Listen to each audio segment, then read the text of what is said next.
Junior Cycle History students, let's do some of the main events of the Irish War of Independence, which took place from 1919 to 1921. On the 21st of January 1919, this was the same day as the meeting of the First Dáil, a group of IRA members attacked an RIC patrol at Solo Headbeg in County Tipperary. This is seen as the start of the Irish War of Independence. The IRA was divided into flying columns, which means they were small groups of armed men who lived rough in the countryside. The idea being it would be harder to kind of find them and capture them. Michael Collins was Director of Intelligence for the IRA, and he also created a group called the Squad, whose aim was to kill spies and detectives. In response, Britain sent ex-soldiers called Black and Tans and ex-officers called auxiliaries to Ireland to fight the IRA. In 1920, Britain also introduced the Government of Ireland Act, and this is significant because this is what partitioned Ireland and set up two parliaments, one in Dublin and one in Belfast. Sinn Féin rejected this act, and they rejected the Dublin Parliament because it was not the 32-county republic that they wanted.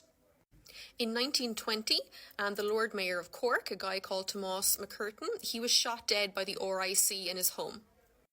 His successor, Terence MacSwiney, died in hunger strike in Brixton Prison in England. In November of 1920, Tom Barry and his West Cork Brigade, they ambushed and killed 17 auxiliaries in West Cork. In response to this, the Black and Tans burnt Cork city centre to the ground. Michael Collins became the most wanted man in the British Empire, with a £10,000 reward offered for his capture. One of the most notable events of the Irish War of Independence was Bloody Sunday, which took place on the 21st of November 1920.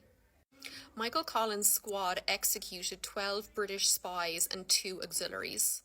In response to this, the Black and Tans entered Croke Park and fired at the stands, killing 14 civilians. Amongst those killed was Tipperary player Michael Hogan, and that's why Hogan's Stand in Croke Park is named Hogan's Stand. It's a form of commemorating him. Later that evening, Dick McKee, Peadar Clancy and Conor Clune, they were 3 leading IRA members. They were killed in Dublin Castle, which was the HQ of the British Army.